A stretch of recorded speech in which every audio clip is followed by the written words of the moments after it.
கர்த்தருடைய பரிசுத்த நாமத்திற்கு மகிமை உண்டாவதாக. இந்த நாளிலும் நாம்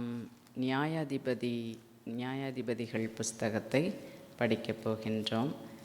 இந்த நியாயாதிபதிகளின் புத்தகம் எவ்வாறு ஆரம்பிக்கிறது என்று பார்த்தால், யோசுவா மரித்த பின்பு அப்படின்னு சொல்லி ஆரம்பிக்கின்றது. நம்ம யோசுவா புத்தகத்தின் ஆரம்பத்தை பார்த்தோன்னு சொன்னால், கர்த்தருடைய தாசனாகிய மோசே மரணமடைந்த பின்பு அப்படின்னு ஆரம்பிச்சிருக்கோம்.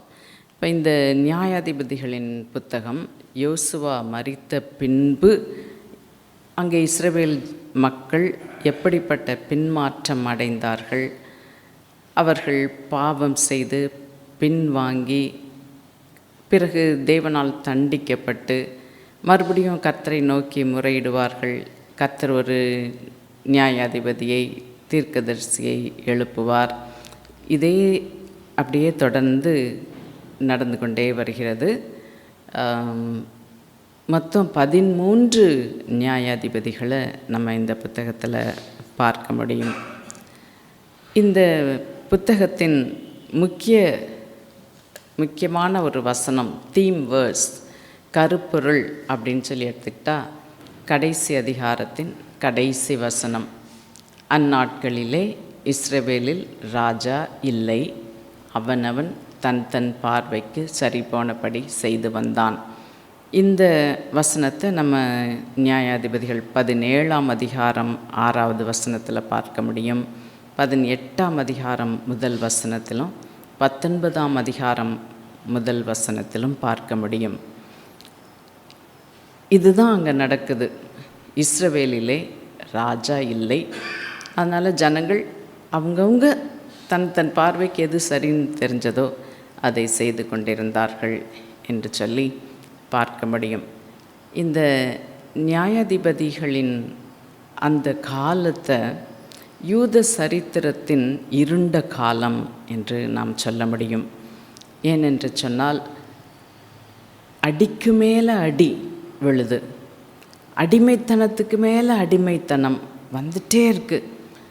காரணம், ஜனங்கள் பாவம் செய்கிறாங்க, பின்வாங்கி போகிறாங்க, நியாயப்பிரமாணத்தை மறந்து போயிட்டாங்க, கர்த்தரே தேவன்கிறத மறந்து போய் அந்நிய தேவர்களை பின்பற்றி இப்படியா தேவ கோபாக்கினைக்கு ஆளாகி இதே தான் மறுபடியும். அதனால் இது ஒரு யூத சரித்திரத்தின் இருண்ட காலம் என்று நாம் சொல்லலாம். ஆனாலும் தேவன் உண்மையுள்ளவராய், ஜனங்கள் அவரை நோக்கி கூப்பிடும் பொழுது, அவரை நோக்கி முறையிடும் பொழுதெல்லாம் ஒரு இரட்சகரை எழும்ப பண்ணுகிறார். நியாயாதிபதியை, தீர்க்கதரிசியை எழும்ப பண்ணி அவர்களுக்காக யுத்தம் செய்ய வைக்கின்றார், ஜெயம் கிடைக்க செய்கின்றார். இதை தான் இந்த புத்தகத்தில் நம்ம பார்க்க முடியும். நம்ம சில நேரம் இதை வாசிக்கும்போது யோசிக்கலாம், இது ஒரு தொடர்பே இல்லாத ஏதோ அவ்வப்போது ஒரு தனி மனிதன் எழுந்தான், இப்படி செஞ்சான், அப்படி செஞ்சான், இப்படி அவங்கவுங்க செய்கிறத கோர்த்து விட்ட மாதிரி ஏதோ ஒரு புஸ்தகம் அப்படி போல் தோற்றத்தில் நமக்கு அப்படி தெரியலாம். ஆனால் உண்மையாகவே அது it is a very well structured book. இதனுடைய எல்லா கதையுமே 2ஆம் அதிகாரத்தில் 11ஆம் வசனம் முதல் 19ஆம் வசனம் வரைக்கும் நம்ம வாசித்தோன்னு சொன்னால், எல்லா தனி மனிதனுடைய அந்த நியாயாதிபதியினுடைய அவங்க காலத்தில் என்ன நடந்தது அப்படின்னா பேக்ரவுண்ட் அப்படின்னு எடுத்துக்கிட்டால், இந்த 2வது அதிகாரம் 11ஆவது வசனத்துலேருந்து 19ஆவது வசனம் வரைக்கும் எடுத்துக்கலாம். என்ன அங்கே சொல்லப்பட்டிருக்குன்னு பார்த்தா, இஸ்ரவேல் ஜனங்கள் கர்த்தரின் பார்வைக்கு பொல்லாப்பானதை செய்தார்கள், ஏகோவா தேவனை மறந்தார்கள், நியாயப்பிரமாணத்தை மறந்தார்கள், அந்நிய தேவர்களை சேவித்தார்கள், அதனால் கர்த்தருக்கு கோபம் ஊட்டினார்கள். கர்த்தர் அதனால் இவங்களை சத்துருக்களுக்கு முன்பாக நிற்கக்கூடாதபடி கொள்ளையிடுகிற கொள்ளைக்காரர் கையில் ஒப்பு கொடுத்தார், இப்படி விற்று போட்டார். இதெல்லாம் பார்க்க முடியும். அதுக்கப்புறம் மிகவும் நெருக்கப்படும் பொழுது ஆண்டவரை நோக்கி கூப்பிடுறாங்க. கர்த்தர் நியாயாதிபதிகளை எழும்ப பண்ணுகிறார். கொஞ்ச நாள் அமைதி இருக்கும். மறுபடியும் அந்த நியாயாதிபதிகளுடைய சொற்கேளாமல் அதிகமான பாவம் செய்வார்கள். இதை தான் அந்த 2வது அதிகாரம் 11ஆம் வசனத்திலேருந்து 19ஆம் வசனம் வரைக்கும் வாசிக்கின்றோம். ஒவ்வொரு நியாயாதிபதியினுடைய காலத்திலும் நடந்த கதை இதுதான், சம்பவம் இதுதான் பேக்ரவுண்ட். அதனால் it is a very well connected, well linked book, அப்படி தான் நம்ம சொல்ல முடியும்.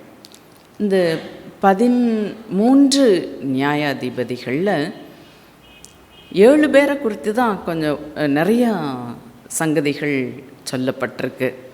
முதல் நியாயாதிபதி ஒத்னியேல், 2வது ஏகூத், அடுத்தது தெபோராள், கிதியோன், அபிமலேக், எப்தா, சாம்சன், சிம்சோன். இந்த 7 பேரை குறித்து நம்ம நிறையா, சிலரை குறித்து 2 சாப்டர், சிலரை குறித்து 3 சாப்டர், சிலரை குறித்து பல வசனங்கள், இப்படிலாம் நம்ம வாசிக்க முடியும். இவர்கள் அல்லாது, இந்த 7 பேர் அல்லாது ஒரு சிலரை குறித்து ஓரிரு வசனங்கள் அல்லது 2 அல்லது 3 வசனங்கள் தான் சொல்லப்பட்டிருக்கோம். For example Tola, Jair, Ibzan, Elon, Abdon, இவர்களெல்லாம் பற்றி ரொம்ப அதிகமாக நமக்கு சொல்லப்படவில்லை. இந்த 7, இன்னும் இந்த 5 பேரை சொன்னேனோ, பாராக், இவங்கெல்லாம் சாம்காருங்கிறவரை பற்றியும் ரொம்ப சொல்லப்பட்டிருக்காது. இப்படி 13 நியாயாதிபதிகளை குறித்து நம்ம வாசிக்கின்றோம். இந்த மொத்தத்தில் உள்ள இந்த புத்தகத்தின் 21 சாப்டர்ஸ், அதிகாரங்களையும் 3 பிரிவாக நம்ம பிரிக்கலாம். முதல் அதிகாரம் முதல் வசனத்திலிருந்து 3வது அதிகாரம் 6 அல்லது 7 வசனங்கள் வரைக்கும் நம்ம இன்ட்ரடக்ஷன், இந்த புத்தகத்தினுடைய முன்னுரை அப்படின்னு சொல்லி வச்சுக்கிடலாம். அந்த முன்னுரையாக சொல்லப்பட்டது தான் யோசுவா மரித்த பின் இஸ்ரவேல் புத்திரர் கர்த்தரை நோக்கி, இப்போ மீதியுள்ள கானானியர்கிட்ட நாங்கள் போய் யுத்தம் பண்ணணும், யார் போகிறது அப்படின்னு சொல்லி கேட்குறாங்க அதிகாரத்தில். அப்போ யூதா கோத்திரம் முதல்ல போகட்டும் அப்படின்னு சொல்லி சொல்கிறாங்க. யூதா அப்படியா தன்னோடு கூட சிமியோனையும் அழைத்து கொண்டு, அவங்க கோத்திரத்தாரை அழைத்து கொண்டு யுத்தத்துக்கு போகிறாங்க. அப்படி ஆண்டவர் பெரிய வெற்றி கொடுக்குறாரு. அங்கே நம்ம அதோனி பேசேக் அப்படிங்கிற ஒரு ராஜாவை குறித்து, எதிரி ராஜா, அவனை குறித்து நம்ம வாசிக்கின்றோம். அவனை பிடித்து இந்த யூதா கோத்திரத்தார் என்ன பண்ணுறாங்கன்னா, அவனுடைய விரல்களெல்லாம் வெட்டி அவனை பெருவிரல்களை தரித்து போட்டார்கள் அப்படின்னு 1வது அதிகாரம் 6வது வசனத்தில் நம்ம வாசிக்கின்றோம். அப்போ அவன் சொல்கிறான் 7வது வசனத்தில், 70 ராஜாக்கள் கை கால்களின் பெருவிரல்கள் தரிக்கப்பட்டவர்களாய் என் மேஜையின் கீழ் விழுந்ததை பொறுக்கி தின்றார்கள். நான் எப்படி செய்தேனோ அப்படியே தேவன் எனக்கும் செய்து சரி கட்டினார் என்றான். அப்போது அந்த அதோனி பேசேக் தன்னுடைய காலத்தை தான் ராஜாவாக இருந்தப்போ 70 ராஜாக்கள் அப்படி விரல்களை மாத்திரம் வெட்டி தன்னுடைய மேஜை கடியில் விழுறதை எடுத்து சாப்பிட்றத அவன் பார்த்து ரசிச்சுக்கிட்டு இருந்தான். அவன் என்ன செஞ்சானோ அதே காரியத்தை இவனுக்கும் ஆண்டவர் நேரிட பண்ணினார் அப்படிங்கிறத இந்த முதல் அதிகாரத்தில் நம்ம வாசிக்கிறோம். அடுத்தபடியாக 2வது முதல் நியாயாதிபதியை குறித்து இந்த முதல் வசனத்தில் தான், முதல் அதிகாரத்தில் தான் பார்க்குறோம். அது யாருன்னு சொன்னேன்? ஒத்னியேல். இந்த ஒத்னியேலுக்கு எப்படி திருமணம் நடந்தது? காலேப் சொல்கிறாரு, கீரியாத் யாரீமை யார் கைப்பற்றாங்களோ, கீரியாத் செப்பேரை யார் கைப்பற்றி அதை பிடிக்கிறாங்களோ அவங்களுக்கு என் குமாரத்தியாகிய அக்சாலை விவாகம் பண்ணி கொடுப்பேன் என்று சொல்லி அப்படியாக சொல்கிறாரு. அப்போ ஒத்னியேல் தான் அந்த பட்டணத்தை பிடிக்கிறான். அப்போ அக்சாலை திருமணம் பண்ணி கொடுக்கின்றார் என்று சொல்லி இதில் நம்ம வாசிக்க முடியும். 1வது அதிகாரத்தில் 2வது அதிகாரத்தில்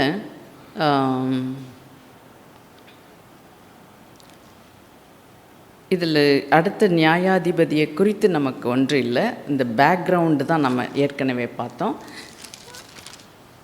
அந்த 2வது அதிகாரத்தில் அடுத்த நியாயாதிபதியை பற்றி 3வது அதிகாரத்தில் தான் நம்ம வாசிக்கின்றோம். ஏகூத் என்று சொல்லக்கூடிய ஒரு நியாயாதிபதி. ஒத்னியேலின் நாட்களிலே அங்கே இளைப்பாறுதல் இருந்தது. ஆனால் அவன் மரித்த பின் மறுபடியும் ஜனங்கள் பாவம் செய்ய ஆரம்பித்தார்கள். ஆகவே மறுபடியும் பெலிஸ்தரின் 5 அதிபதிகளும் கானானியரும் சீதோனியரும் பாகால் எர்மோன் துவக்கி ஆமாத்திற்குள் பிரவேசிக்க வரைக்கும் லீபனின் மலை குடியிருக்க ஏவியர், இவங்க எல்லாரும் இஸ்ரவேலுக்கு விரோதமாக இருக்கிறாங்க. அப்போ தான் ஆண்டவர் ஏகூத்தை எழுப்புறார். ஏகூத்துடைய யுனிக்னஸ் என்னென்னா, அவன் இடது கை பழக்கமுடையவன். பயங்கரமாக இடது கை வைத்து அவன் யுத்தம் எல்லாம் செய்ய முடியும், கத்தி சண்டையெல்லாம் பண்ண முடியும். அப்படிங்கிறத நம்ம அவனை பற்றி நம்ம பார்க்கின்றோம். அவன் எப்படி அந்த ராஜாவை ஒரே குத்தா குத்தி, எதிரி ராஜாவை ஒரே குத்தா குத்தி அவனுடைய பெட்ரூமில் வச்சு பூட்டி போட்டுட்டு வந்துட்டான் அப்படின்னு சொல்லி பார்க்குறோம். அவனுடைய நாட்களிலே 80 ஆண்டுகள் இஸ்ரவேல் அங்கே அமைதலாக இருந்தது அப்படின்னு சொல்லி 30வது வசனத்தில் பார்க்கிறோம். 31வது வசனத்தில் அவனுக்கு பிற்பாடு ஆனாத்தின் குமாரன் சம்கார். இந்த சம்காரை பற்றியும் நமக்கு ஒன்றுமே சொல்லப்படலை. இந்த 31வது வசனத்தில் நம்ம அவனை குறித்து அந்த ஒரே ஒரு வசனம்தான், சம்கார் எழும்பினான். அப்போ 3வது யார்? நியாயாதிபதி சம்கார். அவனை குறித்து ஒரு வசனம்தான் சொல்லப்பட்டிருக்கு. அவன் செய்த ஒரு காரியம், தாற்றுக்கோலால் பெலிஸ்தரில் 600 பேரை முறியடித்தான், அவனும் இஸ்ரவேலை ரட்சித்தான் அப்படின்னு சொல்லி பார்க்கின்றோம். 4வது அதிகாரத்துக்கு வரும்பொழுது தான் அங்கே நம்ம தெபோராள் பாராக்கை குறித்து வாசிக்கின்றோம். இப்போ ஏகூத் மரணம் அடைந்த பின்பு பார்த்தா யாபீன் என்கிற ராஜா, அவனுடைய சேனாபதி சிசரா, இவங்க 2 பேரும் 900 இருப்பு ரதங்கள் இவனுக்கு இருந்தது. அதை கொண்டு ஜனங்களை பயங்கர கொடுமையாய் ஒடுக்கினார்கள் அப்படின்னு சொல்லி பார்க்குறோம். இங்கே தான் ஒரே பெண் நியாயாதிபதி, பெண் தீர்க்கதரிசி தெபோராளை குறித்து நம்ம வாசிக்கின்றோம். 4வது வசனத்தில் அக்காலத்திலே லப்பித்தோத்தின் மனைவியாகிய தெபோராள் என்னும் தீர்க்கதரிசியானவள் இஸ்ரவேலை நியாயம் விசாரித்தாள். அப்போ அவளோட ஆண்டவர் பேசுகிறாரு. அவள் பாராட்ட சொல்கிறா, நீ யாபீனையும் சிசராவையும் நீ நிச்சயமாக ஜெயிப்ப, நீ போ அப்படின்னு சொன்னால் அவன் சொல்கிறான், நீ என் கூட வந்தால் போவேன், நீ என் கூட வராவிட்டால் போக மாட்டேன்னு தெபோராளை குறித்து சொல்கிறான். அப்போ தான் அவன் சொல்ல, நான் வர்றேன், ஆனாலும் ஜெயம் கிடைக்கும். அந்த ஜெயம், அது அந்த மேன்மை உனக்கு கிடையாது. அது ஒரு ஸ்திரீயின் கையில், சிஸ்ராவை ஒரு ஸ்திரீயின் கையில் ஆண்டவர் ஒப்பு கொடுப்பார் அப்படின்னு சொல்லி சொல்கிறார். அப்போ ஆண்டவர் எப்படிப்பட்ட ஒரு ஜெயத்தை கொடுத்தார் பாராக்குக்கு அப்படின்னு பார்த்தா, அந்த 5ஆம் அதிகாரத்தில் அவர்கள் தெபோராளும் பாராக்கும் சேர்ந்து பாடின ஒரு பாட்டு நமக்கு சொல்லுது எப்படிப்பட்ட ஜெயத்தை ஆண்டவர் கொடுத்தார் என்று சொல்லி. பூமி அதிர்ந்தது, வானம் சொரிந்தது, மேகங்களும் தண்ணீராய் பொழிந்தது அப்படின்னு சொல்லிட்டு 20வது வசனத்தில் வானத்திலிருந்து யுத்தம் உண்டாயிற்று, நட்சத்திரங்கள் தங்கள் அயனங்களிலிருந்து சிசராவோடே யுத்தம் பண்ணின. இப்போ நேச்சர் வேர்சஸ் மேன் அப்படிங்கிற மாதிரி சிசரா பெரிய யுத்தம் ஒன்றும் செய்யலை. ஆனால் ஆண்டவர் இயற்கையை சிசராவுக்கு எதிராக வைத்தார். ஒருவேளை பயங்கர இட்டி முழக்கம், புயல், மின்னல் அப்படி பயங்கரமாக வந்திருக்கும். அதில் இவங்களுக்கு வெற்றி கிடச்சிச்சு. சிசரா தோற்று போயிட்டான். எப்படி சிசரா கொல்லப்பட்டான்? யாகேல் அப்படிங்கிற ஒரு ஸ்திரீ தன்னுடைய கூடாரத்திற்குள் அவனை அழைக்கின்றாள். அவனை நல்லா ஜமுக்காலத்தை போட்டு மூடி போட்டுட்டு அவன் தண்ணி கேட்டால் என்ன கொண்டு வந்து தரா? பாலை கொண்டு வந்து தரா. கூடாரத்து ஆணியை எடுத்து ஒரே போட்டு அவனை முடிச்சிட்டா கதையை அப்படின்னு சொல்லி நம்ம பார்க்குறோம். யாகேல், இந்த யாகேலை குறித்து ஒரு விசேஷமான காரியம் என்ன அப்படின்னா, 5வது அதிகாரத்தில் 24வது வசனத்தில் வாசிக்கிறோம். ஸ்திரீகளுக்குள்ளே கேனியனான ஏபேரின் மனைவியாகிய யாகேல் ஆசீர்வதிக்கப்பட்டவள். ஸ்திரீகளுக்குள்ளே அவள் ஆசீர்வதிக்கப்பட்டவள். கூடாரத்தில் வாசமாயிருக்கிற ஸ்திரீகளுக்குள்ளே அவள் ஆசீர்வதிக்கப்பட்டவள். இதே மாதிரி வார்த்தை வேறு யாருக்கு தான் சொல்லப்பட்டிருக்கு? புதிய ஏற்பாட்டில் மரியாளுக்கு மட்டும்தான் ஸ்திரீகளுக்குள்ளே அவள் ஆசீர்வதிக்கப்பட்டவள். லூக்கா 1வது அதிகாரம் 28ஆம் வசனம் 42ஆம் வசனங்களில் நம்ம பார்க்க முடியும். மரியாளை குறித்து தான் அவள் ஸ்திரீகளுக்குள்ளே ஆசீர்வதிக்கப்பட்டவள் அப்படின்னு சொல்லப்பட்டு. இப்போ இந்த யாகேலுக்கும் மரியாளுக்கும் மட்டும்தான் இந்த ஒரு டிஸ்கிரிப்ஷன், ஸ்திரீகளுக்குள்ளே ஆசீர்வதிக்கப்பட்டவள் என்று சொல்லப்பட்டிருக்கின்றது. ஏன்னு சொன்னால், யாகேலும் மரியாளுக்கும் என்ன ஒரு ஒற்றுமை அப்படின்னு சொல்லி பார்த்தா, 2 பேரும் பெரிய பேக்ரவுண்ட் ஒன்றும் இல்லாதவங்க, பெரிய ஃபேமிலி பேக்ரவுண்ட் எதுவுமே கிடையாது. ஆக்சுவலாக யாகேல் அப்படின்னா மலையாடு அப்படின்னு அர்த்தம். ஒருவேளை அவள் தோற்றத்தில் அப்படி இருந்திருப்பா. அதனால தான் கூடார ஆணி சுத்தியல் இதெல்லாம் வச்சு வேலை செய்கிற ஒரு பெண்ணாக, முரட்டு பெண்ணாக இருந்திருப்பா. மரியாள் அப்படி இல்லை. ஆனால் 2 பேருக்கும் அந்த ஃபேமிலி பேக்ரவுண்ட், ஒரு சிக்னிஃபிகன்ஸ் அப்படிங்கிறது இல்லை. ஆனால் 2 பேரும் பெரிய காரியங்கள் செய்தார்கள் அப்படிங்கிறத நம்ம பார்க்க முடியும். இப்போ யாகேல் மூலமாக அங்கே அற்புதம் நடந்தது, ஜெயம் கிடைத்தது அப்படின்னு சொல்லி நம்ம பார்க்கின்றோம். அடுத்தபடியாக 6வது அதிகாரத்துக்கு வரும் பொழுது, பின்னும் இஸ்ரவேல் புத்திரர் கர்த்தரின் பார்வைக்கு பொல்லாப்பானதை செய்தார்கள். அப்பொழுது கர்த்தர் அவர்களை 7 வருஷம் மீதியானியரின் கையில் ஒப்பு கொடுத்தார். இந்த மீதியானியர் என்ன செய்வாங்களாம், பயங்கரமாக வெட்டுக்கிளி மாதிரி வந்து அப்படியே இஸ்ரவேல் ஜனங்களுடைய எல்லா பயிர், மிருக ஜீவன்கள் எல்லாவற்றையும் அப்படியே அழிச்சிருவாங்க முழுவதும். 5வது வசனத்தில் வாசிக்கிறோம். 6வது அதிகாரம் 5வது வசனத்தில், அவர்கள் தங்கள் மிருக ஜீவன்களோடும் தங்கள் கூடாரங்களோடும் வெட்டுக்கிளிகளைப் போல திரளாய் வருவார்கள். அவர்களும் அவர்கள் ஒட்டகங்களும் எண்ணி முடியாததாயிருக்கும். இந்த பிரகாரமாக தேசத்தை கெடுத்துவிட அதிலே வருவார்கள். அப்படி ஒன்றுமில்லாமல் நிலத்தின் விளைச்சல், அவங்களுடைய ஆடு மாடுகள், கழுதைகள் எல்லாம், ஆகாரம் எல்லாத்தையும் அழிச்சிட்டு போயிடுவாங்க.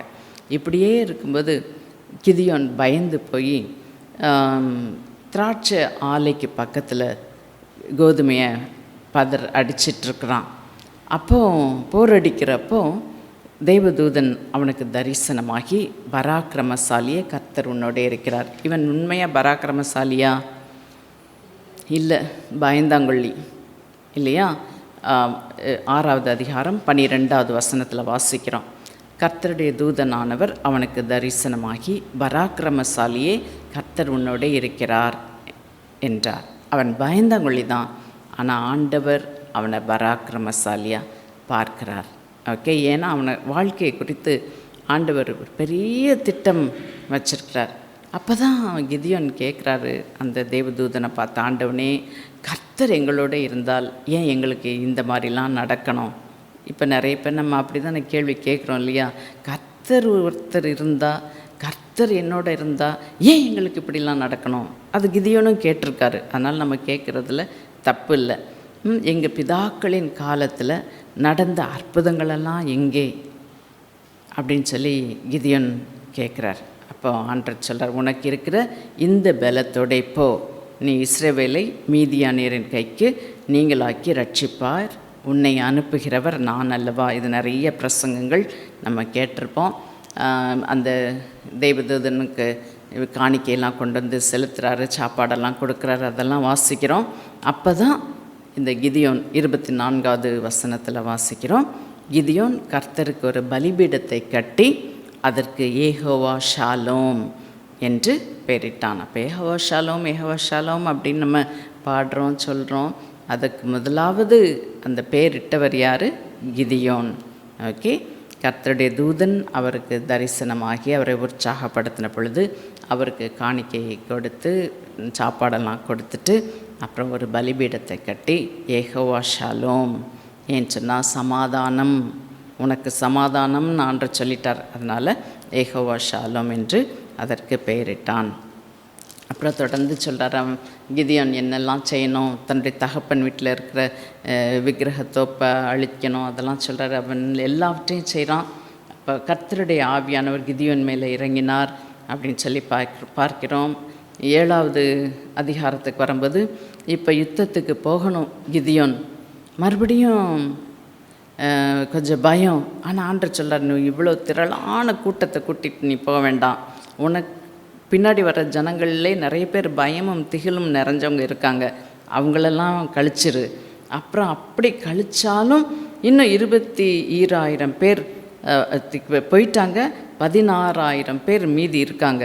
இவ்வளவு ஜனமும் எனக்கு வேண்டாம், இவங்கள தண்ணீர் அண்டைக்கு கொண்டு போ, நாய் போல் கையில் அள்ளி நக்கிறவங்க எத்தனை பேருன்னு பாரு, முழங்கால் போட்டு குனிஞ்சு தண்ணி குடிக்கிறவங்க எத்தனைன்னு பார், இந்த கையில் அள்ளி நாய் போல் நக்கி குடிக்கிறவர்களை மாத்திரனை தெரிந்து கொள் அப்படின்னு சொல்கிறார். இப்போ அதில் என்ன அர்த்தம் அப்படின்னா, தண்ணியை அள்ளி இப்படி வச்சு குடிக்கும்போது அவங்க கண் எங்கே பார்க்கும்? தூரத்தில் பார்க்கும், எதிரி வரானா, அலர்ட்டாக இருக்கிறாங்கன்னு அர்த்தம். அப்படி அலர்ட்டாக இருக்கிற பேர் தான் உனக்கு தேவை. எப்பா எனக்கு தண்ணி கிடச்சது போதும்னு கவுந்து கிடந்து குடிக்கிறாங்கள்ல, அவங்களுக்கு என்ன நடக்க போகுதுங்கிறத பற்றி கவலை இல்லை. அப்படிப்பட்டவங்க தேவையில்லை.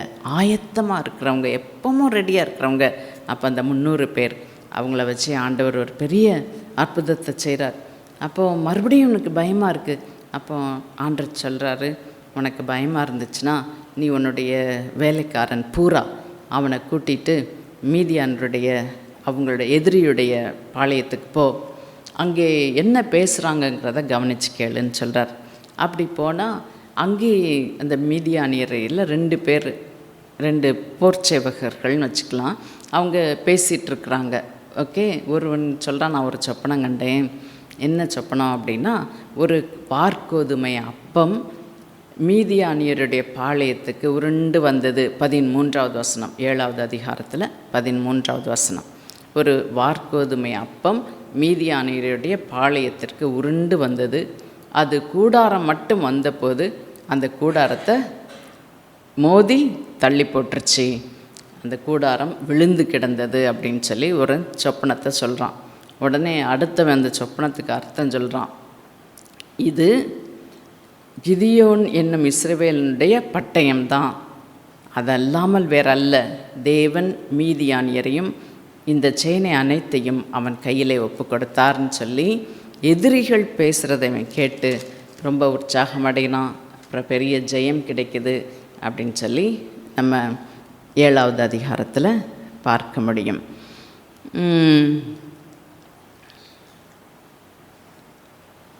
8வது அதிகாரத்தில் எப்பிராயிம் மனுஷர் அவன்கிட்ட கேட்குறாங்க, நீ எங்கள் மேலே ராஜாவாயிரு அப்படின்னு. இவன் அதுக்கெல்லாம் ஒத்துக்கிடலை. நான் உங்களை ஆள மாட்டேன், என் குமாரனும் உங்களை ஆள மாட்டான், அவனுக்கு பவர் கிரேஸ் இல்லை அப்படிங்கிறத 8வது அதிகாரம் 23வது வசனத்தில் பார்க்கின்றோம். இப்படியா தேசமானது கிதியோனின் நாட்களிலே 40 வருஷம் அமைதலாக இருந்தது. 28வது வசனத்தில் வாசிக்கிறோம். இப்போ கிதியோனின் நாட்களிலே 40 வருஷம் தேசம் அமைதலாக இருந்தது அப்படின்னு சொல்லி பார்க்கிறோம்.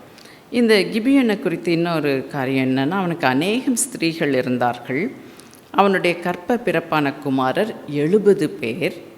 சீகேமிலே அவனுடைய மறுமணியாட்டியும் அவனுக்கு ஒரு குமாரனை பெற்றாள். அவனுக்கு அபிமலேக் என்று பெயர். 8வது அதிகாரம் 30-31 வசனங்களில் வாசிக்கிறோம். இவனுக்கு நிறைய மனைவிகள், அவங்களுக்கு பிறந்த பிள்ளை 70.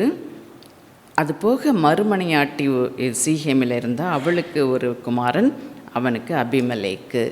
இந்த அபிமலேக்கு தான் அடுத்த அதிகாரத்தில் நம்ம பார்க்கிறோம். இவன் என்ன செய்கிறான்னு பார்த்தீங்கன்னா, இந்த தன்னுடைய தகப்பனுடைய மற்ற 70 குமாரரையும் ஒரே கல்லின் மேல் வெட்டி கொன்று போட்டான்.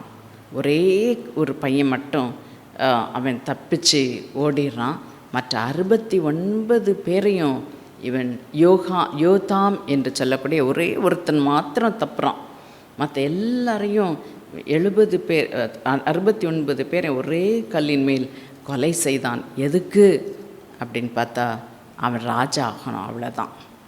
அவன் ராஜா ஆனான். ஆனால் அவனுக்கு என்ன, அதுதான் மனுஷன் எதை விதைக்கிறானோ அதை அறுத்தாகணும்.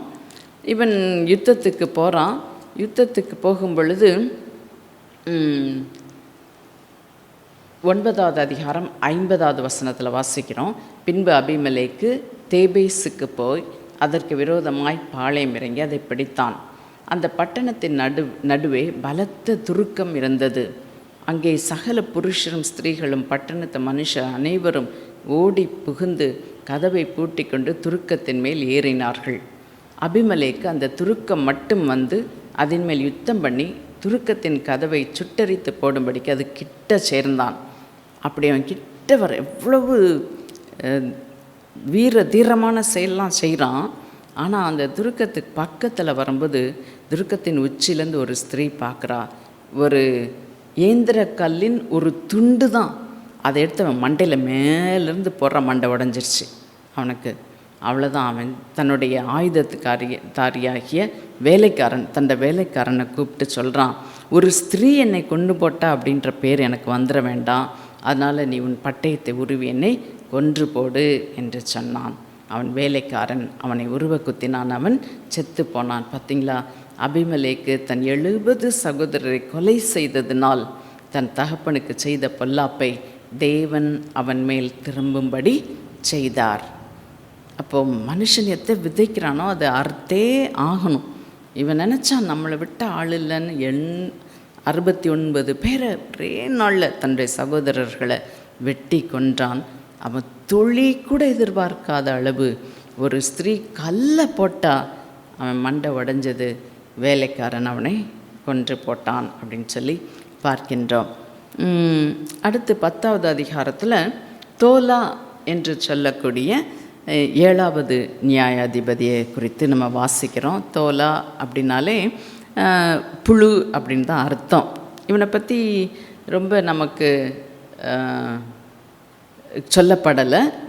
1-2 வசனங்கள் மட்டும்தான் அவனை பற்றி சொல்லப்பட்டிருக்கு. 3வது வசனத்திலேயும் அடுத்த நியாயாதிபதி யாவீர் என்பவனை குறித்து வாசிக்கிறோம். இவனை குறித்தும் 3 வசனம்தான், 3, 4, 5 வசனங்கள் தான் சொல்லப்பட்டிருக்கு. ஆனால் இவனை குறித்து ஒரு காரியம் ஹைலைட் பண்ணப்பட்டிருக்கு. என்ன அப்படின்னா, 30 கழுதை குட்டிகளின் மேல் ஏறும் 30 குமாரர் அவனுக்கு இருந்தார்கள். அவர்களுக்கு 30 ஊர்களும் இருந்தது. கீலேயாத் தேசத்தில் இருக்கிற அவைகளுக்கு இந்நாள் வரைக்கும் யாவீரின் கிராமங்கள் என்கிற பெயர் இருக்கிறது. அவ்வளோதான். என்னன்னா, இவனுக்கு 30 குமாரர் இருந்தாங்க. 30 பேருக்கும் 30 கழுதை குட்டிகள் அப்படின்னா, இப்போ ஒரு வீட்டுக்கு ஒரு கார் இருக்குது அப்படிங்கிறதே பெரிய விஷயமா இருக்கும்போது, சிலர் வீட்டில் எத்தனை பேர் இருக்காங்களோ அத்தனை கார் இருக்கும். அப்படின்னா என்ன, ரொம்ப பாம்ப், அந்த ஒரு டிஸ்பிளே, நான் எவ்வளோ பெரிய ஆளுன்னு பாரு அப்படிங்கிறத காண்பிக்கிறதுக்கு மாதிரி விதவிதமான கார்ஸ் வாங்கி அப்படி நிறுத்தி வச்சுருப்பாங்க. அப்போ அது மாதிரி இவனுக்கு 30 குமாரர்கள் இருந்தாங்களாம். 30 பேருக்கும் ஒரு கழுதை குட்டி இருந்ததான். அந்த 30 பேருக்கும் அவங்கவுங்க பேரில் ஒரு ஊரும் இருந்ததான். அப்போ அந்த அளவு இவனை பற்றி ஒன்றுமே சொல்லப்படாட்டா கூட ஒரே வசனத்தில் இவன் எவ்வளவா இந்த பொருளாசை மிக்கவனாக இருந்திருப்பான், அதே மாதிரி ரொம்ப ஷோ ஆஃப் பண்ணிக்கிறவனாக இருந்திருப்பாங்கிறது மட்டும் நமக்கு தெரியுது.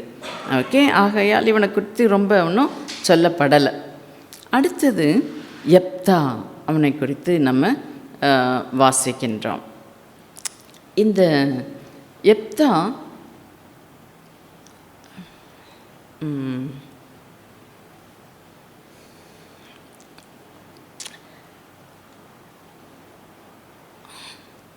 அவன் யார் அப்படின்னு சொல்லி பார்த்தோன்னு சொன்னால் 11வது அதிகாரத்தில் கீலேயாத்தியனாகிய யெப்தா பலத்த பராக்கிரமசாலியாய் இருந்தான். அவன் பரஸ்திரியின் குமாரன். கீலேயாத் அவனை பெற்றான். கீலேயாத்தின் மனைவியும் அவனுக்கு குமாரர்களை பெற்றார்கள். அவன் மனைவி பெற்ற குமாரர் பெரியவர்களான பின்பு யெப்தாவை நோக்கி, உனக்கு எங்கள் தகப்பன் வீட்டிலே சுதந்திரம் இல்லை, நீ அந்நிய ஸ்திரீயின் மகன் என்று சொல்லி அவனை துரத்தினார்கள். அதனால் இவன் பாருங்க, ஒரு அந்நிய ஸ்திரீயின் மகன் சொல்லி துரத்தப்பட்டு இவன் ஓடி போகிறான். ஆனால் இவனை குறித்து ஒரு ரகசியம், அது என்ன அப்படின்னா 11வது வசனத்தில் வாசிக்கிறோம். ஜனங்கள் அவனை தங்கள் மேல் தலைவனும் சேனாபதியுமாக வைத்தார்கள். யெப்தா தன் காரியங்களை எல்லாம் மிஸ்பாவிலே கர்த்தருடைய சன்னதியில் சொன்னான். இந்த யெப்தா அவனுக்கு பாருங்க, ஒரு பரஸ்திரியின் மகன் அப்படின்னா யாருமே மதிக்க மாட்டாங்க. அவனுடைய சகோதரர்களும் இவனுக்கு அகெயின்ஸ்டாக எழும்புகிறாங்க. ஆனால் அவனை கர்த்தர் தெரிந்து கொள்கிறார். காரணம், அவன் தன் காரியங்களை எல்லாம் மிஸ்பாவிலே கர்த்தருடைய சந்நிதியிலே சொல்கிறவனாக இருந்தான் என்று சொல்லி நம்ம வாசிக்கின்றோம். அப்போது இப்போ இவன் எதிரிகளோட யுத்தம் பண்ணணும். யுத்தம் பண்ணுறதுக்காக இவன் ரெடியாகி போகிறான். 29வது வசனத்தில் வாசிக்கிறோம். கர்த்தருடைய ஆவி யெப்தாவின் மேல் இறங்கினார். அவன் கீலேயாத்தையும் மனாசே நாட்டையும் கடந்து போய் கீலேயாத்தில் இருக்கிற மிஸ்பாவுக்கு வந்து அங்கே இருந்து அம்மோன் புத்திரருக்கு விரோதமாக போனான். இப்படி அம்மோன் புத்திரருக்கு விரோதமாக போகும்போது ஒரு பொருத்தனை பண்ணிக்கொள்கிறான் யெப்தா. என்ன பொருத்தனை பண்ணுறான்? நீர் எனக்கு வெற்றி கொடுத்தா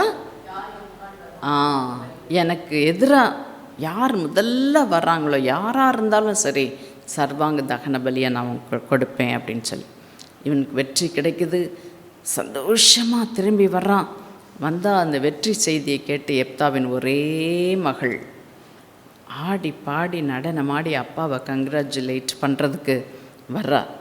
அவளை பார்த்த உடனே இவனுடைய மனம் சுக்குநூறாய் உடைந்து போயிருக்கும் இல்லையா?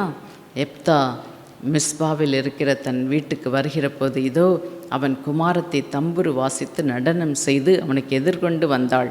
அவள் அவனுக்கு ஒரே பிள்ளையானவள். அவளை அல்லாமல் அவனுக்கு குமாரனும் குமாரத்தியும் இல்லை. அவன் அவளை கண்டவுடனே தன் வஸ்திரத்தை கிழித்து கொண்டு, ஐயோ என் மகளே, என்னை மிகவும் மனமடியவும் கலங்கவும் பண்ணினாய். நான் கர்த்தரை நோக்கி என் வாயை திறந்து சொல்லிவிட்டேன், அதை நான் மாற்றக்கூடாது. இதை வாசிக்கும்போது நான் யோசிப்பேன், ஆண்டவர்கிட்ட இவன் போய் கேட்டிருக்கலாம், நான் இப்படி பொருத்தனை பண்ணிட்டேன், ஆனால் ஒரே மகள், அவளை நீங்கள் காப்பாற்றணும். ஏன்னு சொன்னால், ஒரு முறை சவுல் சொல்கிறாரு யுத்தத்தின் போது, யாரும் சாப்பிடக்கூடாது.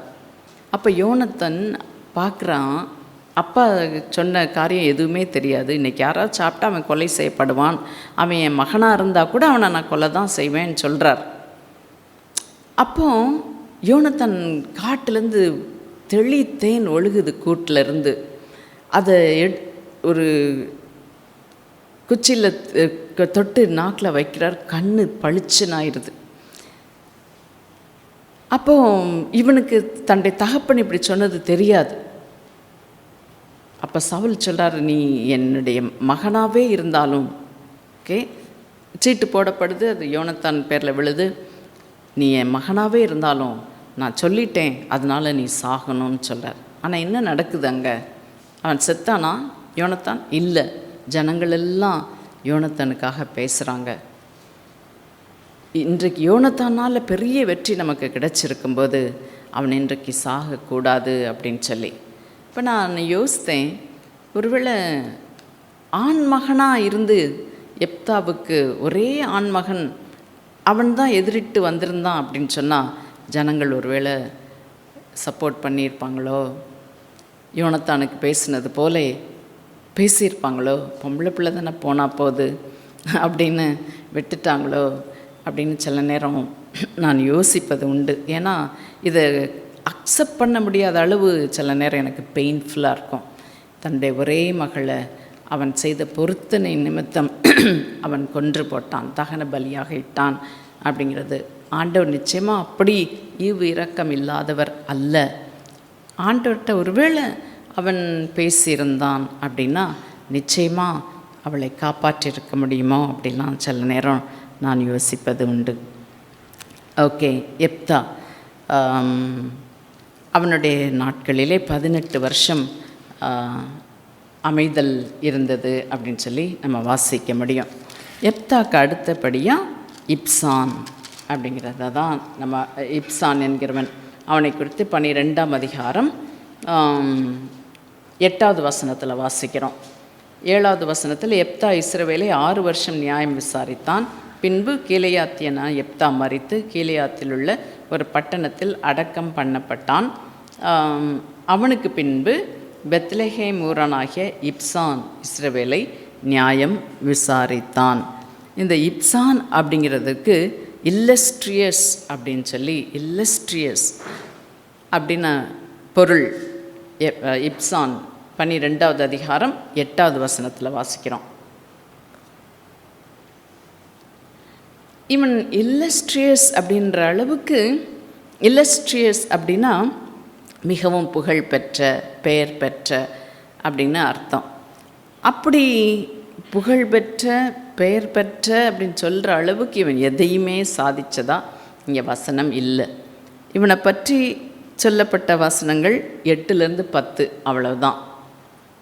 ஆனால் இவனுக்கு புகழ்பெற்ற ஒரே காரியம் என்ன அப்படின்னா, அவனுக்கு 30 குமாரரும் 30 குமாரத்திகளும் இருந்தார்கள். 30 குமாரத்திகளையும் புறத்திலே விவாகம் பண்ணி கொடுத்து தன் குமாரருக்கு 30 பெண்களை புறத்திலே கொண்டான். அவ்வளோதான்.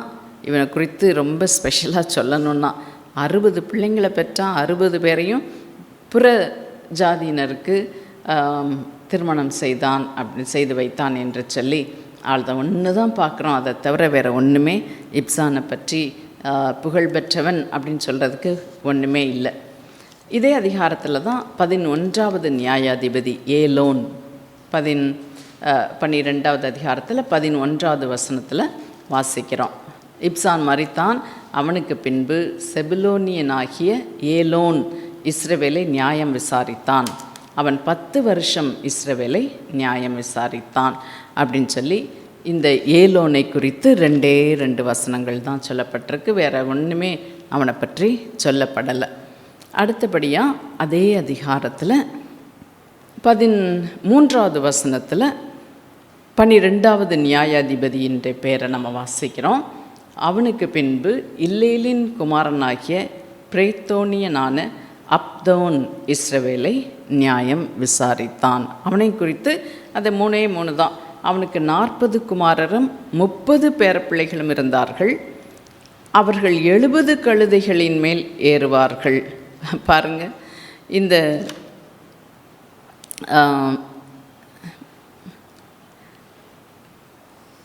யாரை குறித்து நம்ம பார்த்தோம்?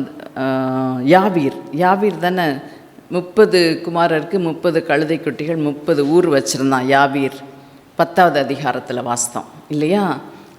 அதை விட எங்கே இவனுக்கு என்ன அப்படின்னா 40 குமாரர் 30 பேரப்பிள்ளைகள் இருந்தார்கள்.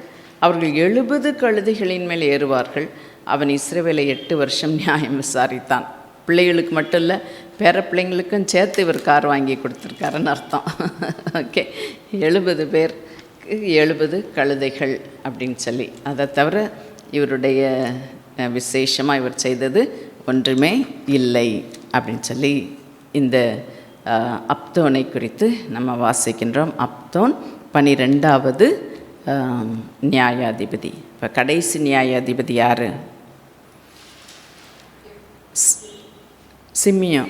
சிமியோன். ஆமாம், சிம்சோன். Yes, Samson. Okay, yes. அப்புறம் 13வது அதிகாரத்தில் நம்ம மனாசேயை குறித்து, மனோவாவை குறித்து வாசிக்கின்றோம். அவனுடைய தாய், அவனுக்கும் அவனுடைய மனைவிக்கும் தேவதூதன் தோன்றி இப்படி உங்களுக்கு ஒரு குமாரன் பிறப்பான், அவன் நசரேயனாக இருப்பான், அவன் இஸ்ரவேலை பெலிஸ்தரின் கைக்கு நீங்களாக்கி ரட்சிக்க தொடங்குவான் அப்படின்னு சொல்லி தேவதூதன் மனோவாவுக்கும் அவனுடைய மனைவிக்கும் பிறக்க போகிற அவர்களுடைய குழந்தையை குறித்து சொல்கிறத இந்த 13வது வசனத்தில் வாசிக்கிறோம். அதே போல் அவளுக்கு ஒரு குமாரன் பிறக்குது, அவனுக்கு சிம்சோன் என்று பெயரிட்டாள். 24வது வசனம் 13ஆம் அதிகாரத்தில் 24வது வசனத்தில் நம்ம வாசிக்கிறோம். சிம்சோன் என்று பெயரிட்டாள், அந்த பிள்ளை வளர்ந்தது, கர்த்தர் அவனை ஆசீர்வதித்தார். 14வது அதிகாரம் தொடங்கும் போதேவும் சிம்சோன் திம்னாத்துக்கு போய் திம்னாத்திலே பெலிஸ்தரின் குமாரத்திகளில் ஒரு பெண்ணை கண்டான். அது அவனுடைய பார்வைக்கு அவள் ரொம்ப பிரியமானவளாக இருந்தா. அவளை தான் நான் திருமணம் பண்ணணும்னு சொல்லி தன்னுடைய தாய் தகப்பன்கிட்ட அவன் பிடிவாதம் பண்ணுறான். அந்த கதையை தான் நம்ம வாசிக்கிறோம். அப்படி அவளை திரும்ப போகும் பொழுது தான் ஒரு சிங்கம் எதிரிட்டு வருது இல்லையா? 6வது வசனத்தில் வாசிக்கிறோம். அப்பொழுது கர்த்தருடைய ஆவி அவன் மேல் பலமாக இறங்கினதனால் அவன் தன் கையில் ஒன்றுமில்லாதிருந்தும் அதாவது சிங்கத்தை ஒரு ஆட்டுக்குட்டியை கிழித்து போடுகிறது போல கிழித்து போட்டான். ஆனாலும் தான் செய்ததை அவன் தாய் தகப்பனுக்கு அறிவிக்கவில்லை. இப்போ கர்த்தருடைய ஆவி ஒவ்வொரு நியாயாதிபதியின் மேலும் வரும்போது அவங்க என்ன செஞ்சாங்கன்னு நம்ம பார்த்தோம். கிதியோன் மேலே ஆவியானவர் இறங்கினார். அவன் என்ன செஞ்சான்? யுத்தம் பண்ணான். ஜனங்களுக்காக தன்னுடைய சக்தியை, தனக்கு கிடைத்த கிருபையை, தனக்கு கிடைத்த ஆவியை ஜனங்களுக்காக பயன்படுத்தினான். ஆனால் இவன் முதல் முறையில் பாருங்கள், கர்த்தருடைய ஆவி அவன் மேலே வந்தபோது அவன் ஜனங்களுக்காக அப்படின்னு எதுவுமே செய்யலை. தன்னை காப்பாற்றி கொள்வதற்காக அந்த சிங்கத்தை கொல்றான் அப்படின்னு சொல்லி பார்க்குறோம். அடுத்து சில நாளைக்கு பின்பு அவன் திரும்பி வர்றான். பார்த்தா அந்த செத்த சிங்கம் அங்கே அதனுடைய உடல் கிடக்கு. அதில் என்னவும் இருக்குது, தேன் கூடும் இருக்குது. அந்த தேனை எடுத்து அவன் சாப்பிட்டு தன்னுடைய பெற்றோருக்கும் கொடுக்குறான். அப்போது இவனுடைய பெற்றோர், இவன் ஒரு நசரேயன் அப்படின்னா என்ன செய்யக்கூடாது? அவன் முதலாவது பிரேதத்தை தொடக்கூடாது. இன்னொன்று திராட்சரசம், மது, இது மாதிரி எதுவுமே அருந்தக்கூடாது. சொல்லியிருப்பாங்களா இல்லையா? நிச்சயமாக சொல்லியிருப்பாங்க. ஏன்னா நசரேயன் அவன் சவரன் கத்தி அவன் தலையில் படக்கூடாது. அப்போ அவன் முடியை வளர்த்துருக்கான்ல, அப்போ மற்ற காரியத்தையும் சொல்ல தானே செஞ்சுருப்பாங்க. ஆனாலும் பாருங்கள், அதை பற்றி அவனுக்கு கவலை இல்லை. சிம்சோன் அப்படின்னு சொன்னால் சூரியன் என்று அர்த்தம். சூரியனைப் போல இவன் பிரகாசிப்பான், மற்றவர்களுக்கும் வெளிச்சம் கொடுப்பான் அப்படின்னு சொல்லி சிம்சோன் பேர் வச்சா, இவன் பாருங்கள், இவனுடைய வாழ்க்கையே ஒரு இருளாக தான் இருக்குது. அவன் மரித்தது எப்படி தான் மரித்தான்?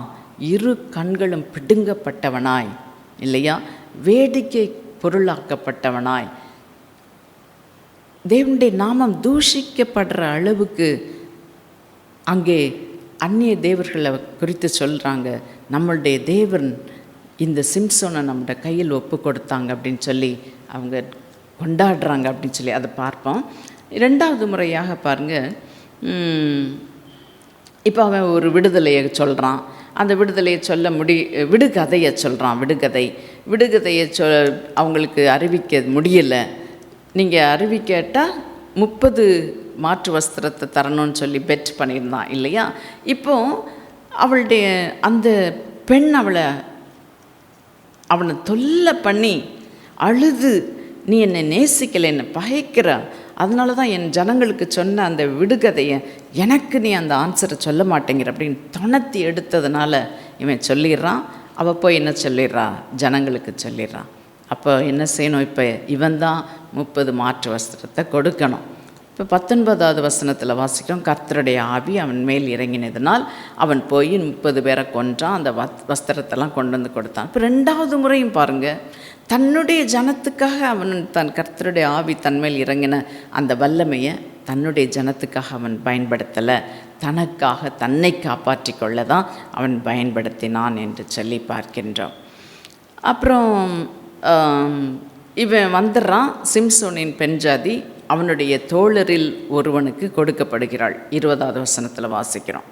மறுபடியும் கொஞ்ச நாள் கழித்து தன்னுடைய பெண் ஜாதியை பார்க்குறதுக்காக வர்றான். வந்தப்போ தான் இவனுக்கு செய்தி கிடைக்குது, அவளை இன்னொரு சிநேகிதனுக்கு அவங்க அப்பா கொடுத்துட்டாரு அப்படின்னு சொல்லி. உடனே மறுபடியும் என்ன செய்கிறான், 300 நரிகளை பிடிக்கிறான், 2 கட்டுறான், தீயை பொருத்தி வைக்கிறான். அந்த 300 நரிகளையும் வயலுக்குள்ளே, தோப்புகளுக்குள்ளே, தோட்டங்களுக்குள்ளே அனுப்புகிறான். அவங்களுடைய திராட்சை தோட்டம், ஒலிவத்தோப்பு எல்லாத்தையும் சுட்டரித்து போட்டான். இந்த செய்தி தெரிஞ்ச உடனே மறுபடியும் இந்த இவனோட மருமகன் சிம்சோன் செஞ்ச வேலை. உடனே என்ன பண்ணுறாங்க, அவனுடைய மனைவியையும் அவனுடைய வீட்டாரையும் ஜனங்கள் கொன்று போட்டுறாங்க. பழி வாங்குறான் திரும்ப, இல்லையா? சின்ன பின்னமாய் பழி வாங்கினான் அப்படின்னு சொல்லி நம்ம பார்க்குறோம்.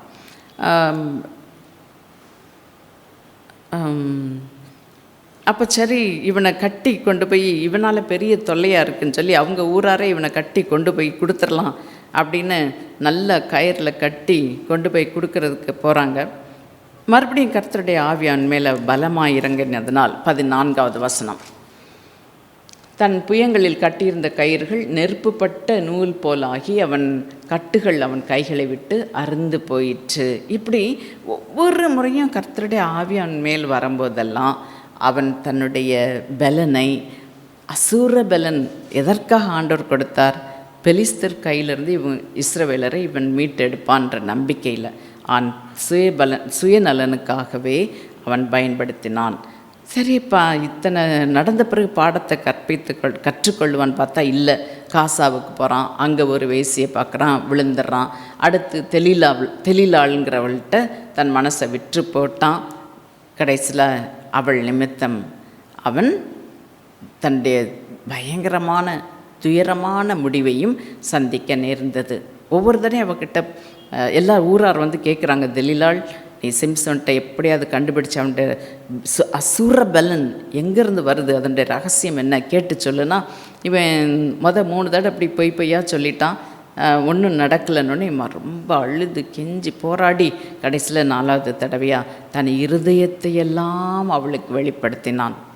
16வது அதிகாரம் 17வது வசனத்தில் தன் இருதயத்தையெல்லாம் அவளுக்கு வெளிப்படுத்தி, சவரகன் கத்தி என் தலையின் மேல் படவில்லை, நான் என் தாயின் கற்பத்தில் பிறந்தது முதல் தேவனுக்கென்று நசரேயனானவன். பார்த்தீங்களா, இப்போ சொல்லி தான் வளர்த்துருக்காங்க.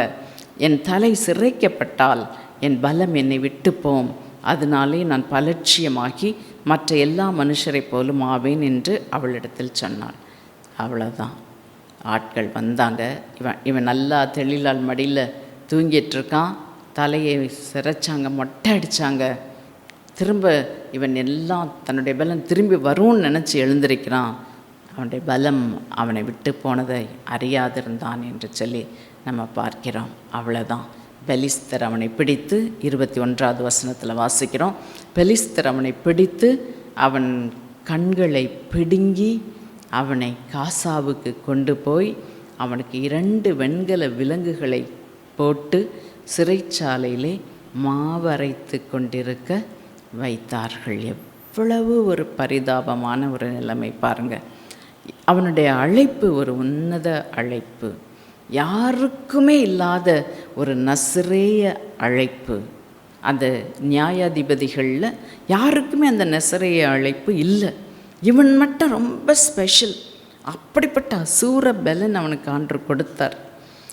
ஆனால் பாருங்களேன், அவன் தன்னுடைய பவரை மிஸ்யூஸ் பண்ணதுனால அவனுக்கு நடந்ததை பார்த்தீங்களா?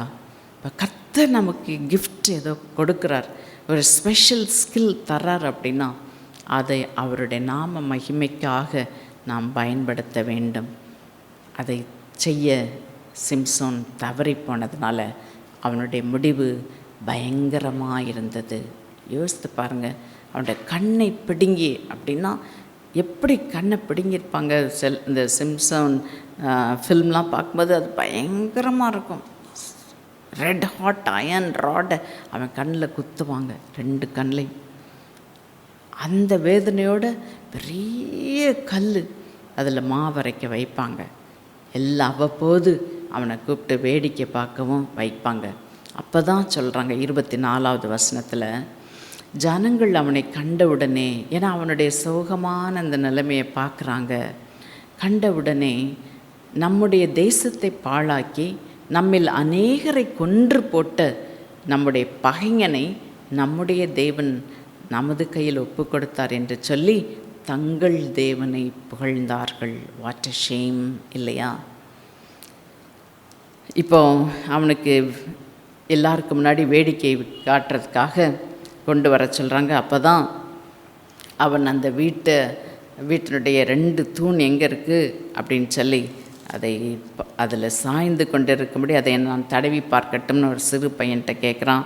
அப்படியே அவன் அந்த தூணிலே சாய்ந்து, இந்த ஒரு விசை என்னை கேட்டருளும், இந்த ஒரு விசை மாத்திரம் என்னை நினைத்தருளும், தேவனே பலப்படுத்தும் என்று சொல்லி அந்த 2 தூணையை அசைக்கிறான். அவ்வளவுதான், என் ஜீவன் பெலிஸ்தரோடே கூட மடிய கடவுது. அதுக்காக ஆண்டவனை வளைச்சாரு?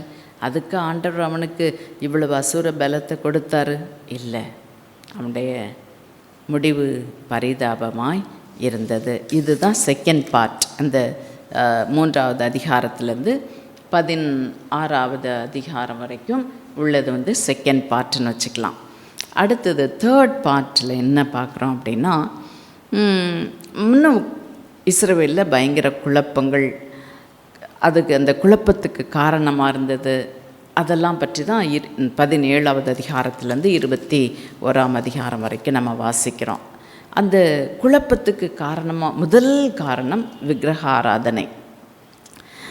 அதுதான் 17வது அதிகாரம் 1வது வசனத்திலேருந்து 18ஆம் அதிகாரம் 31ஆம் வசனம் வரைக்கும் நம்ம வாசிக்க முடியும். ஒரு தனி மனிதன் மீகா என்பவன், அவன் எப்படி ஒரு விக்கிரகத்தை செய்தான், எப்படி ஒரு லேவியனை அதற்கு ஆசாரியனை வைத்தான் அப்படிங்கிறத 17ஆம் அதிகாரத்தில் நம்ம வாசிக்கின்றோம். 17ஆம் அதிகாரம் 1 வசனத்தில், எப்பிராயிம் மலை தேசத்தானாகிய மீகா என்னும் பேருள்ள ஒரு மனுஷன் இருந்தான் அப்படின்னு சொல்லி பார்க்குறான். அவன் ஒரு விக்கிரகத்தை செய்கிறான், ஒரு லேவியனை பிடிச்சி ஆசாரியனாக வைக்கிறான். அதை 17வது அதிகாரத்தில் நம்ம வாசிக்கிறோம்.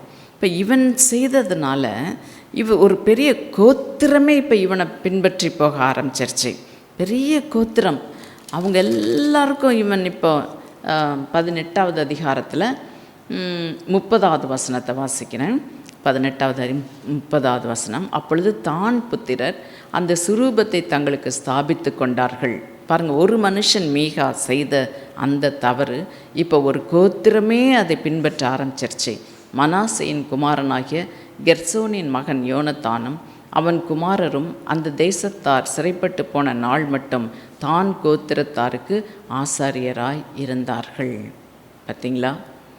அந்த கோத்திரமே இப்போ விக்கிரக ஆராதனைக்கு தங்களை விற்று போட்டு விட்டது. ஒரு மனுஷனுடைய பாவம் ஒரு கோத்திரத்தையே பாழாக்கியது என்று சொல்லி இந்த 18ஆம் அதிகாரத்தில் நம்ம வாசிக்க முடியும். அடுத்து 19வது அதிகாரத்துக்கு வரும்போது பயங்கரமான ஒரு ஒழுங்கு நெறியின்மை, ஒரு மாரல் வேல்யூஸே இல்லாத பயங்கரமான ஒரு சூழ்நிலையை நம்ம 19வது அதிகாரத்தில் பார்க்க முடியும். பாருங்கள், அந்த நாட்களில் ராஜா இல்லை, அதனால் அவனவன் தன் பார்வைக்கு எது சரின்னு தோணுச்சோ அதை செய்தான். அப்போது இங்கே 19வது அதிகாரம் இஸ்ரவேலில் ராஜா இல்லாத அந்நாட்களிலே எப்பிராயிம் மலைகள் அருகே பரதீசியா தங்கின ஒரு லேவியன் இருந்தான். இவன் பெத்லெகேம் ஊரலாகி ஒரு ஸ்திரீயை மணவாட்டியாக கொண்டிருந்தான். இப்போ அவன் அங்கேருந்து புறப்பட்டு கிபியா மட்டும் இவன் எங்கேருந்து கிளம்புறான், பெத்லெகேம்லேருந்து இவன் கிளம்பி எருசலேம் மட்டும் போகணும். அப்படி போகிற வழியில் தங்கலாம் அப்படின்னு பார்த்தா யாரும் அவனை ஏற்றுக்கொள்ளுவார் இல்லை. அப்போ வயலில் வேலை செஞ்சுட்டு ஒரு வயதானவர் வர்றாரு. அவர் சொல்கிறாரு, இந்த கிபியான்ற ஊர் மட்டும் வந்துட்டாங்க, அந்த ஊரில் தங்க முடியல, இருட்டாயிருச்சு. அப்போ அந்த வயதானவர் சொல்கிறாரு, நீ இப்படி வெளியில் தங்க வேண்டாம், ஆபத்து, எங்கள் வீட்டுக்கு வான்னு சொல்லி கூட்டிகிட்டு போகிறாரு. அங்கே போனால் அந்த ஊர்க்காரங்கள்லாம் உங்கள் வீட்டுக்கு ஒரு விருந்தாள் வந்தான்ல, அவனை எங்கள் இடத்துல கொண்டுட்டு வா, சோதோம் கொமோரா அந்த பாவம் அதை செய்யும்படியாக அந்த மனுஷனை எங்கிட்ட கொண்டு வா. அப்போ அவன் சொல்கிறான், இல்லை, அவனுடைய மறுமனையாட்டி இருக்கிறா, எனக்கும் ஒரு பெண் பிள்ளை இருக்கிறா, அவளைனா நான் உங்ககிட்ட வெளியே அனுப்புகிறேன், நீங்கள் என்னன்னாலும் பண்ணிக்கோங்க. இப்போ மறுபடியும் இதை வாசிக்கும்போது ரொம்ப அப்படி மனசு வலிக்கும். அப்போது பெண்ணுனா அவளை என்னன்னாலும் செஞ்சுக்கோ அப்படின்னு அந்த நாட்கள் இருந்திருக்கு. அந்த மனுஷனை அனுப்ப மாட்டாங்களாம், ஆனால் அவனுடைய மறுமனையாட்டியை அனுப்புவாங்களாம், அல்லது இந்த வயதானவருடைய பெண் பிள்ளையை அனுப்புவாங்களாம். பார்த்திங்களா, அந்த நாட்கள் அப்படி இருந்திருக்கு. ஓகே, அப்போ பார்க்குறான் இந்த லேவியன் பார்க்குறான், நம்மளால் எதுக்கு இந்த வயசானவருக்கு வம்பு, நம்ம மறுமனையாட்டியவே வெளியே அனுப்பிச்சிரோன்னு சொல்லி வெளியே அனுப்புகிறான். அவளை சீர்குலைத்து அவள் செத்து கிடக்கிறா வீட்டு முன்னாடி. பாருங்கள், பயங்கரமான ஒழுங்கு கேடு, ஒழுக்க கேடு. இந்த ஒரு ஊரார் செய்தது தவறு நிமித்தம் அடுத்து 20வது அதிகாரத்துக்கு வந்தோன்னு சொன்னால் ஒரு கோத்திரமே அங்கே அழிக்கப்படுகிறது, பென்யமீன் கோத்திரம். ஏன்னு சொன்னால் இவன் அந்த பெண்ணை, தன் மறுமனையாட்டிய 12 துண்டாக வெட்டி இஸ்ரவேலின் 12 கோத்திரத்துக்கு அனுப்பி வைக்கிறான். எல்லாருக்கும் பயங்கர ஷாக். இது மாதிரி ஒரு விஷயம் யாருமே பண்ணதில்லை, ஏன் இப்படி பண்ண அப்படின்னு சொல்லி கேட்டால் அப்போ அவன் நடந்த கதையெல்லாம் சொல்கிறான். அப்போ யார் இப்படி பண்ணது அப்படின்னு பார்த்தா அந்த கிபியோனில் உள்ள பென்யமீன் கோத்திரத்தார். அப்போது பல ஆயிரக்கணக்கான பென்யமீனர் அங்கே யுத்த சன்னத்தர் பலவான்கள் மரித்து போகிறாங்க. ஒரு ஒழுங்கு கேடு நிமித்தம் மரித்து போகிறது மாத்திரமல்ல, அந்த பட்டணத்தை தீ கொளுத்தி விடுறாங்க. பெண்கள், பிள்ளைங்க எல்லாம் கொன்று போடப்படுறாங்க. புருஷனை அறியாத ஸ்திரீகள் மாத்திரம் அங்கே விட்டு வைக்கப்படுறாங்கன்னு பார்க்குறோம். அப்புறம் எப்படி அவர்களுக்கு பெண் கொண்டார்கள். இப்போ இவ்வளோ ஆண் மக்கள் இருக்காங்க பென்யமீன் கோத்திரத்தில், அவங்க அழிஞ்சு போயிடக்கூடாது, என்னதான் இருந்தாலும் அவங்க நம்ம சகோதரர் அப்படின்னு சொல்லி அவங்களுக்கு எப்படி பெண் கொண்டாங்க அப்படிங்கிறத 21வது அதிகாரத்தில் வாசிக்கிறோம். அப்போ இந்த 21 அதிகாரத்தையும் வாசிக்கும்போது நிஜமாகவே ஒரு சில அதிகாரங்களை தவிர மற்றதெல்லாம் வாசிக்கும்போது மனதுக்கு நமக்கு வேதனையாக தான் இருக்கும். இப்படி ஜனங்கள் பாவத்துக்கு தங்களை விற்று போட்டபடினாலே எவ்வளோ பயங்கரமான தண்டனையை அனுபவிக்கிறாங்க. எவ்வளவு ஒரு சீர்கேடு, எவ்வளவு ஒரு குழப்பம், அனார்கி, அவ்வளோதான். எங்கே பார்த்தாலும் குழப்பம்தான், எங்கே பார்த்தாலும் ரத்தம் சிந்துதல். இப்படி தான் நம்ம ஃபுல்லாக அந்த நியாயாதிபதிகள் புத்தகத்தில் வாசிக்கிறோம். அப்போ ஆனால் ஒரே ஒரு தீர்க்க தரிசனமான ஒரு நற்செய்தி என்ன அப்படின்னா, இஸ்ரவேலிலே ராஜா இல்லை, அதனால் இவங்க தன்னுடைய பார்வைக்கு சரியானபடி செய்து வந்தார்கள் அப்படின்னு சொன்னால், இஸ்ரவேலுக்கு ஒரு ராஜாதி ராஜா தேவை. அவர் நிச்சயமாய் பிறப்பார், அவர் என்றென்றைக்கும் அரசாளுவார் அப்படிங்கிற ஒரு நல்ல செய்தி ஒன்று தான் நம்ம எடுத்துக்கொள்ள முடியும். அவங்களுக்கு ராஜா இல்லைன்னா இப்படி தான் நடப்பாங்க. அப்போ அவர்களுக்கு ஒரு ராஜாதி ராஜா தேவை. ஓகே, அது சவுலோ அல்லது தாவீதோ அல்ல, தாவீதின் வம்சத்தில் பிறக்கப் போகிற ஈசாயின் குமாரன் என்று சொல்லப்படுகிற அந்த இயேசு, ஆபிரகாமின் குமாரன் என்று சொல்லப்படுகிற அந்த இயேசு, அவர் நித்திய ராஜாவாய் இவர்களை ஆளும் பொழுது அங்கே ஒழுங்கும் கிரமமும் அமைதியும் அமெரிக்கையும் உண்டாகும் என்ற ஒரு நல்ல செய்தியை மட்டும்தான் இந்த நியாயாதிபதிகளின் புத்தகத்திலிருந்து நாம் எடுத்துக்கொள்ள முடியும். ஆகவே இந்த 21 அதிகாரங்களும் வாசிக்கும்போது கொஞ்சம் மனசுக்கு வேதனையாக தான் இருக்கும். அது நிச்சயமாகவே யூதர்களுடைய சரித்திரத்திலே ஒரு இருண்ட காலம் என்று சொன்னால் அது மிகையாகாது. ஆனாலும் அவர்களுக்கு ஒரு விடிவெள்ளி நட்சத்திரம் தோன்றுவார். அவர் ராஜாதி ராஜாவாய் அரசாளுவார். அவரே இயேசு கிறிஸ்து. கர்த்தர் நல்லவர். ஜெபம் பண்ணி முடிச்சிருமாமா.